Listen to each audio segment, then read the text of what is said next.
অনেক পুরনো দিনের কথা। একটা গ্রাম ছিল। গ্রামটার নাম ছিল সিংড়া। সেই গ্রামে একটা ফ্যামিলি ছিল।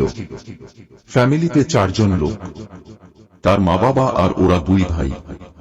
2 ভাইয়ের নাম ছিল ফটিক আর রোহিত। রোহিত আর ফটিক পড়াশোনা করত। তার বাবা বয়স্ক ছিল। তার বাবা যে কাজ করে টাকা ইনকাম করত, তাতে তাদের ফ্যামিলি চলত না। একদিন তার বাবা রোহিত আর ফটিককে ডাকল, ডেকে বলল, বাবা, আমি যা ইনকাম করি আমাদের সংসার চলছে না। বাবা, তোদের এখন পড়াশোনা করা লাগবে না। যত দূর পড়াশোনা করেছিস তাতেই হবে। আমারও তো অনেক বয়স হয়ে গেছে, এখন তোরা কাজকর্ম কর, একটা ঘর তুলি, পরে তোদের দুজনকেই বিয়ে দিতে হবে। রোহিত আর ফটিক তার বাবার কথা শুনল। বলল, বাবা ঠিক আছে, আমরা কাল থেকে কাজ করব। রোহিত আর ফটিক তার বাবাকে বলল, ঠিক আছে বাবা, তোমার আর কাজ করা লাগবে না, এখন থেকে আমরা 2 ভাই কাজ করব। ওদের একটা নৌকা ছিল।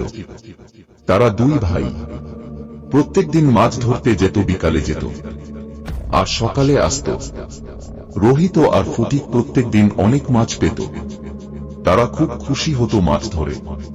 তারা প্রত্যেকদিনই অনেক টাকা ইনকাম করত। রোহিত বলল, ভাই আমরা আজ অনেক দূরে যাব। ফটিক বলল, ঠিক আছে দাদা। ওরা অনেক ভয়ানক ভয়ানক জায়গায় যেত মাছ ধরতে, অনেকটাই ভয়ঙ্কর জায়গা।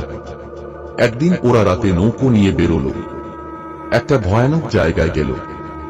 একটা অনেক বড় কুকুর পুকুরে অনেক মরা লাশ রাখত। ফটিকের অনেক ভয় করত, কিন্তু সে বলতো না ওর দাদাকে বা ওর মা বাবাকে। ফটিক মনে মনে ভাবত, আমার দাদা আছে আমার সঙ্গে, আমার কিছু হবে না। ফটিক নৌকার পিছনে থাকত আর মাঝে মাঝে অনেক কিছু ভয়ঙ্কর কিছু দেখতে পেত, কিন্তু ফটিক ওর দাদাকে বলতো না। সব সময় ফটিকের একটু ভয় ভয় থাকত। ফটিক মাঝে মাঝে প্রেতাত্মার চিৎকার শুনতে পেত।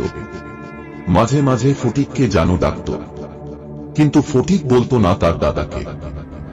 সেই ভয়ানক জায়গাটায় প্রত্যেকদিনই মরা লাশ ফেলত। সেখানে অনেক প্রেতাত্মা ঘুরে বেড়াত। সেদিন ওরা অনেক মাছ পেল।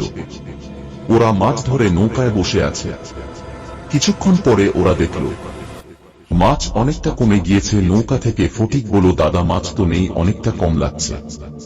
ভোর হয়ে গিয়েছে। ওরা বাইরের দিক রওনা দিয়ে ওদের পিছে পিছে এক ভয়ানক প্রেতাত্মা গেল। হঠাৎ ফটিকের জ্বর হয়েছে। ফটিক ডাক্তার কাছে গিয়েছে, ওষুধ খেয়েছে, হালকা ঠিক হয়েছে। ওরা কেউ বুঝতে পারেনি যে ফটিককে ভূতে ধরেছে। ফটিক একা একা কোথাও যেত না। ওর শরীরটা ভালো না, তাই ফটিকের সঙ্গে সব সময় তার মা থাকত। আর ভূতটা কখনো ফটিককে একা পেত না। 1 সপ্তাহ হয়ে গিয়েছে, ফটিকের জ্বর আর ঠিক হয় না। একদিন ফটিকের মা বাবা কোথায় যেন গিয়েছে। রোহিত ও কোনো কাজে বেরিয়েছে। ফটিক বাড়িতে একা। ফটিকের ভালো লাগছে না। ফটিক বাথরুমে গেল। ফটিক বাথরুম থেকে আর বের হয়নি। ফটিকের মা বাবা এলো, ফটিককে দেখতে পাচ্ছে না।